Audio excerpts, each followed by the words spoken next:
mungkin saja ada sebuah kekhawatiran ya di Pak Jokowi akan ada sebuah sesuatu yang membuat keduanya nanti tidak akan baik-baik saja ketika Pak Prabowo sudah menjadi presiden, karena bagaimanapun juga ketika Pak Prabowo sudah dilantik, beliau ingin berkuasa penuh sebagai presiden, tidak ada lagi kekuasaan-kekuasaan ataupun siapapun atau pihak mana yang coba membayang-bayangi pemerintahan beliau terkait dengan pos-pos menteri yang ingin dititipkan oleh Pak Jokowi. Kalau misalnya seperti nantinya dalam 1 tahun ini apakah tetap bertahan atau dilakukan reshuffle, berarti kalau dilakukan reshuffle itu semakin menunjukkan bahwa Pak Prabowo ingin lepas dari bayang-bayang Pak Jokowi. Program Tribunnews on Focus, Tribuners hari ini kembali membersamai Anda bersama dengan saya, Nila Irda. Tribuners, Presiden Joko Widodo dan juga Prabowo Subianto semakin ke sini terlihat semakin mesra hubungan politiknya. Berbagai agenda dilakukan bersama hingga yang terbaru, Jenderal Kehormatan juga diterima oleh Prabowo Subianto dan disematkan langsung oleh Presiden Joko Widodo. Lantas bagaimana kita akan menerka ujung jalan kebersamaan Presiden Joko Widodo dan juga Prabowo Subianto? Saya akan membahasnya, Tribuners. Sudah tersambung melalui Zoom, Direktur Rumah Politik Indonesia, ada Bang Fernando Emas, bergabung bersama dengan saya. Selamat malam, Bang Fernando. Terima kasih banyak sudah bergabung. Malam, Mbak Nila. Sama-sama, Mbak Nila. Siap, terima kasih untuk waktunya juga, Bang Fernando menyempatkan waktunya berbincang bersama dengan saya. Begitu. Ini kita lihat hubungan antara Presiden Joko Widodo dan juga Prabowo Subianto, Menteri Pertahanan yang juga calon Presiden nomor urut 2. Ini terlihatnya semakin mesra, begitu bisa saya sampaikan, Bang Fernando. Saya ingin minta pengantar terlebih dahulu dari Bang Fernando juga melihat hubungan antara dua tokoh besar ini, Bang. Iya, pertama saya ingin mengatakan bahwa kedekatan antara Pak Joko Widodo dengan Pak Prabowo belakangan ini yang semakin intens dan juga semakin menunjukkan kedekatan antar keduanya, ini semakin membuktikan bahwa Pak Jokowi memang sebagai promotornya Pak Prabowo untuk maju di Pilpres yang lalu. Ini semakin memperjelas, semakin membuktikan bahwa keberpihakan Pak Jokowi ada ke Pak Prabowo. Apalagi kan belakangan ini bagaimana misalnya Pak Jokowi melalui program-program di pemerintahan beliau, dalam hal ini misalnya seperti kemarin yang ramai untuk mempersiapkan RAPBN 2025, di situ sudah dirancangkan bagaimana program-program yang dikampanyekan oleh pasangan nomor urut 2 tersebut, di mana misalnya makan siang gratis dan minum susu gratis ini kan merupakan program yang dirancang oleh Pak Prabowo dan Mas Gibran. Terus kemudian pada masa pemerintahan Pak Jokowi ini sudah coba dianggarkan untuk di 2025. Ini kan semakin menunjukkan bahwa memang Pak Jokowi ada di pihaknya Pak Prabowo dan Mas Gibran. Dan tentu kita juga akan bertanya, apakah kira-kira perlakuan yang sama akan terjadi kalau seandainya pemenang Pilpres yang lalu adalah pasangan nomor 1 ataupun pasangan nomor 3, termasuk yang terakhir misalnya yang seperti tadi disampaikan oleh Mbak Nila, penghargaan kepada Pak Prabowo, memberikan jenderal penuh ke Pak Prabowo, ini kan juga bagian dari upaya bagaimana Pak Jokowi coba ingin membangun hubungan benar-benar baik dengan Pak Prabowo. Mungkin saja ada sebuah kekhawatiran ya di Pak Jokowi akan ada sebuah sesuatu yang membuat keduanya nanti tidak akan baik-baik saja ketika Pak Prabowo sudah menjadi presiden di periode berikutnya. Oke, tadi disampaikan Bang Fernando, ada kemungkinan kekhawatiran apabila memang nantinya tidak ada hubungan baik setelah Presiden Joko Widodo lepas dari masa jabatannya sebagai presiden, seperti itu ya Bang. Dengan hubungan baik yang selama ini dijaga, apakah artinya nantinya juga ada potensi besar bahwa Presiden Joko Widodo ini yang akan membayangi pemerintahan Prabowo Gibran ke depan, Bang Fernando? Iya, kalau kita lihat dari bagaimana misalnya Pak Jokowi coba membantu merealisasikan program-program dari pasangan nomor urut 2 tersebut, yang seperti tadi saya sampaikan, terkait dengan program makan gratis dan minum gratis, berarti ini ada upaya coba eh, membayangi pemerintahan yang akan datang. Jadi bagaimana misalnya Pak Jokowi sudah terlalu, kalau saya menganggap ini sudah terlalu jauh melangkah terkait dengan pemerintahan yang akan datang, karena terkait dengan program makan siang gratis misalnya dan juga minum susu gratis, seharusnya pemerintah yang akan datanglah yang lebih tahu kira-kira sumber untuk melakukan program itu dari mana. Jadi dana itu dari mana. Jangan sampai pemerintah sekarang ini sudah langsung menentukan dengan merancangkan di dalam anggaran 2025, berarti pemerintah ini sudah coba mengintervensi pemerintahan yang akan datang, karena misalnya seperti yang belakang beredar di masyarakat yang disampaikan oleh misalnya dari TKN ataupun dari Menko Perekonomian, sumber untuk melakukan merealisasikan program tersebut ada misalnya seperti dari TKN mewacanakan bahwa ada pemangkasan atau menghilangkan dari subsidi bidang migas. Terus kemudian kemarin yang disampaikan oleh Pak Erlangga Hartanto bahwa sumber dana tersebut dari dana BOS. Ini kan bentuk sebenarnya kalau kita lihat bentuk sebuah intervensi dari pemerintahan sekarang ini terhadap pemerintah yang akan datang terkait dengan pelaksanaan program tersebut. Karena seharusnya yang lebih tahu adalah pemerintah yang akan datang terkait dengan penerapannya itu di mana, terus kemudian sumber dananya dari mana, sehingga tidak terlalu campur tangan lah seharusnya pemerintah saat ini, apalagi seperti kita ketahui bersama belum ada keputusan dari KPU terkait dengan pemenang Pilpres yang akan datang. Jadi sangat sangat kentara sekali Pak Jokowi ingin membayang-bayangi pemerintahan yang akan datang, tetapi apakah menjadi pertanyaan lagi, apakah Pak Prabowo senang dengan adanya upaya ini? Karena bagaimanapun juga ketika Pak Prabowo sudah dilantik, tentu beliau ingin berkuasa penuh sebagai presiden. Tidak ada lagi kekuasaan-kekuasaan ataupun siapapun atau pihak manapun yang coba membayang-bayangi pemerintahan beliau. Sejauh mana Bang Fernando nantinya? Ini kan keberlanjutan begitu ya dibawa oleh Paslon 02 Prabowo Gibran yang apakah nantinya juga akan membuat Prabowo Gibran ini sedianya tidak punya DNA kebaruan mereka untuk pemerintahan 5 tahun mendatang, ditambah dengan hadirnya sosok Presiden Joko Widodo yang akan membayangi? Itu bisa kita lihat sebenarnya di dalam 1 tahun pemerintahan ke depan. Gitu. Jadi bagaimana, karena seorang presiden yang baru saja memenangkan Pilpres tentu ingin membangun kekuatannya. Nah, jadi ketika kekuatannya itu sudah terbangun, di sini akan terlihat sebenarnya beliau itu akan suka dengan dibayang-bayang oleh pemerintahan yang lalu, atau memang ingin menunjukkan karakter kepemimpinannya sendiri, termasuk dengan ide gagasan ataupun program-program yang memang sebuah gagasan yang benar-benar murni dihasilkan oleh pemerintahan yang akan datang, bukan hanya sekedar meneruskan dari pemerintahan yang masa lalu, sehingga dianggap bahwa pemerintahannya Pak Prabowo nanti hanya sekedar melanjutkan pemerintahan yang lalu dan tidak ada kebaharuan dari pemerintahan Pak Prabowo, dan dianggap tidak ada sebuah legasi dari pemerintahan Pak Prabowo yang nantinya ketika tidak ada sesuatu yang baru yang dihasilkan di dalam program-programnya.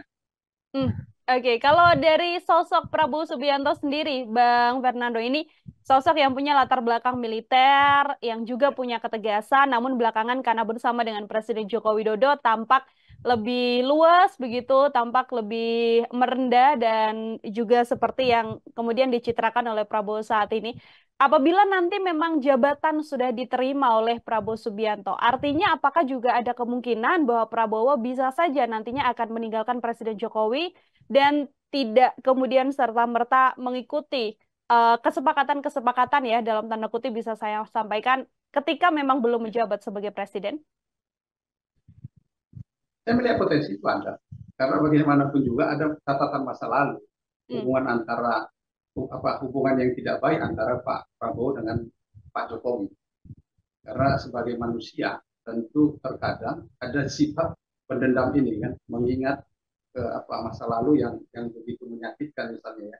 Ketika pada saat maju ke tingkat pilkada Pak Jokowi, sebagaimana informasi yang beredar di masyarakat bahwa yang mendorong Pak Jokowi untuk bisa mengikuti kontestasi dan menjadi Gubernur DKI Jakarta adalah sponsor utamanya atau promotor utamanya adalah Pak Prabowo, sebagaimana yang beredar informasi. Dan tetapi Pak Prabowo pada saat itu, pada saat Pilpres merasa dikhianati karena apa? Karena ternyata Pak Jokowi justru memutuskan bersaing dengan Pak Prabowo untuk memperebutkan kursi presiden pada saat 2014 yang lalu. Sehingga ini kan menjadi sesuatu yang sangat penting kita coba pikirkan, apakah ini menjadi sesuatu yang bisa memicu Pak Prabowo nanti akhirnya meninggalkan Pak Jokowi. Karena apa?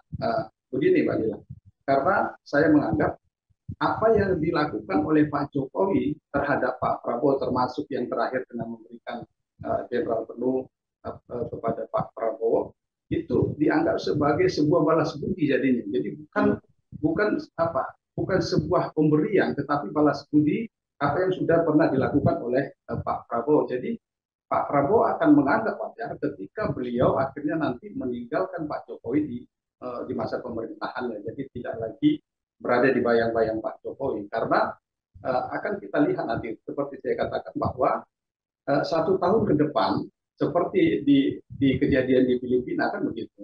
Bagaimana misalnya perpecahan antara Ferdinand Marcos Junior dengan Duterte ya. Jadi termasuk ini nanti saya melihat bahwa di 1 tahun ke depan inilah kita akan melihat bagaimana misalnya Pak Prabowo itu apakah tetap ingin berada di bayang-bayang Pak Jokowi atau ingin lepas. Karena kalau kita misalnya lihat dari agenda-agenda partai politik, di dalam 1 tahun ini partai politik akan melakukan kongres atau munas. Jadi kalau kita lihat apakah nanti untuk tokoh-tokoh ataupun ketum yang terpilih ini orang-orang yang memang sengaja didorong oleh Pak Prabowo atau orang dorongannya Pak Jokowi.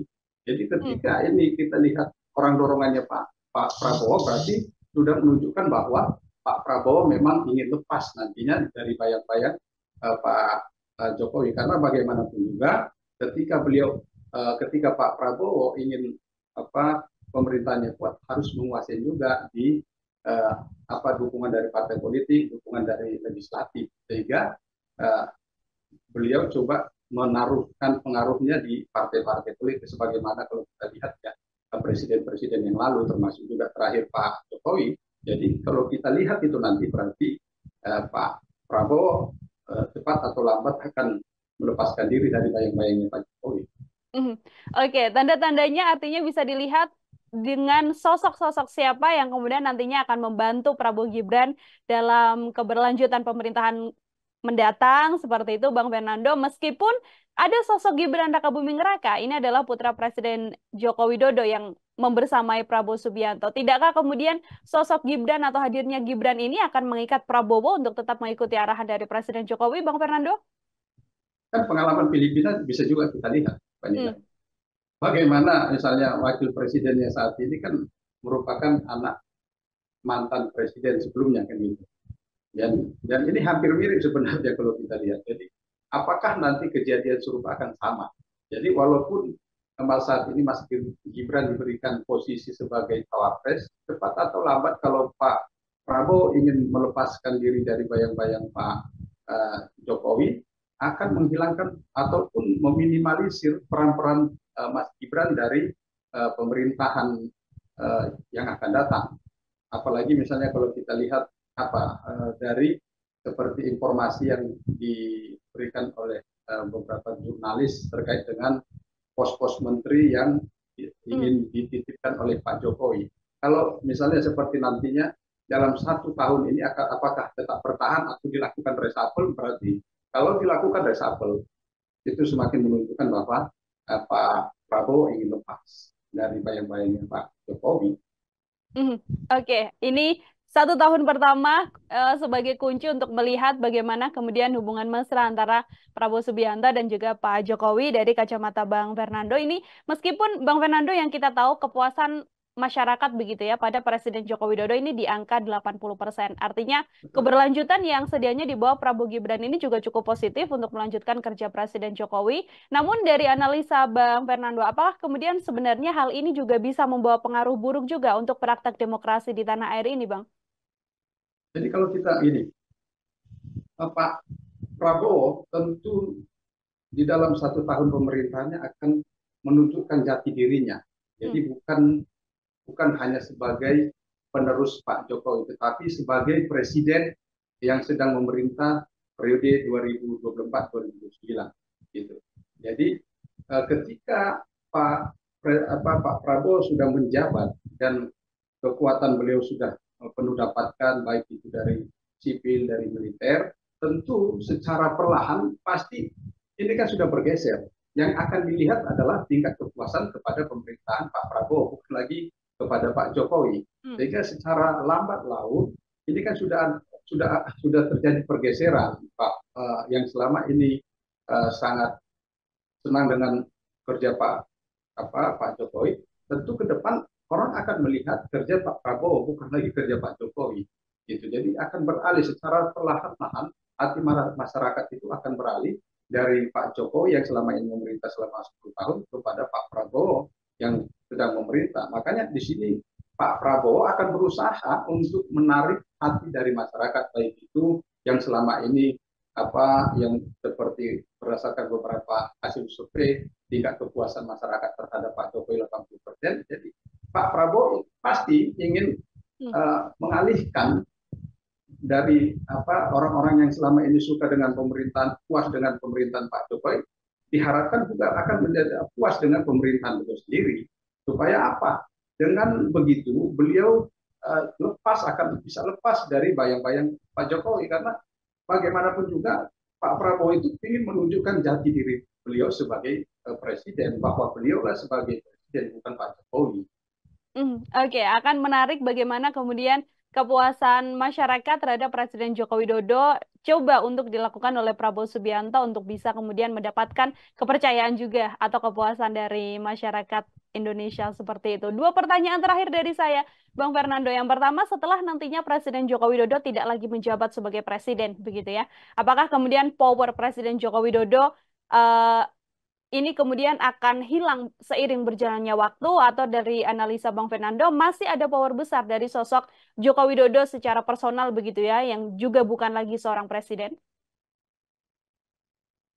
Kalau kita lihat dari presiden-presiden sebelumnya kan sekuat apapun beliau itu ketika memimpin, begitu sudah tidak menjabat, secara perlahan pasti akan berkurang. Gitu. Walaupun masih ada pengikut-pengikut beliau, tetapi secara perlahan-lahan akan hilang, karena bagaimana juga kekuatan itu beralih kepada pemerintahan kepada presiden yang sedang menjabat saat itu. Jadi sehingga kalaupun pada saat ini kekuatan Pak Jokowi sangat penuh, bisa diterima di kalangan masyarakat, baik itu sipil, militer ataupun kekuatan-kekuatan lainnya, tetapi secara perlahan itu akan bergeser. Karena bagaimanapun juga seperti masyarakat, seperti militer, polisi, ataupun kekuatan-kekuatan masyarakat lainnya, tentu akan melihat siapa yang sedang memimpin pada saat itu. Jadi bukan lagi melihat siapa presiden masa lalu, walaupun karya-karya yang dilakukan, yang sudah dikerjakan oleh presiden-presiden sebelumnya, misalnya seperti dilakukan oleh Pak Jokowi selama 10 tahun yang lalu, tetapi masyarakat tetap akan melihat bagaimana presiden yang saat ini, walaupun seperti tadi tingkat kepuasan kepada Pak Jokowi itu ada 80%, terus kemudian ada sekian ratus relawan beliau, tetapi pada akhirnya kan mereka akan bergeser, karena bagaimanapun juga mereka akan mengikuti siapa yang menjadi pemimpin pada saat ini. Jadi ya secara perlahan kekuatan beliau akan dengan sendirinya akan melemah dan ya akan terbatas, apalagi beliau itu bukan merupakan pimpinan dari partai politik yang ada sarana beliau untuk tetap eksis di dalam perpolitikan kita. Oke, bukan juga seorang ketua umum partai yang juga menjadi salah satu alasan mengapa nantinya Presiden Joko Widodo setelah lepas masa jabatannya mungkin powernya tidak akan sebesar yang terjadi sekarang, seperti itu ya Bang Fernando. Ya. Ini ada Prabowo Subianto dan Mas Gibran Rakabuming Raka. Sementara dari hasil real count KPU memang unggul, sambil kita menunggu begitu ya Bang, Ya. nantinya 20 Maret adalah hasil rekapitulasi suara akhir dari Komisi Pemilihan Umum. Terakhir juga sekaligus menjadi closing statement dari Bang Fernando, apakah kemudian ada peluang nantinya Prabowo Gibran ini juga akan mengajak rival politiknya dari Paslon 01 dan juga Paslon 03 untuk sama-sama membangun negeri ini untuk masuk ke dalam koalisi 5 tahun mendatang, Bang?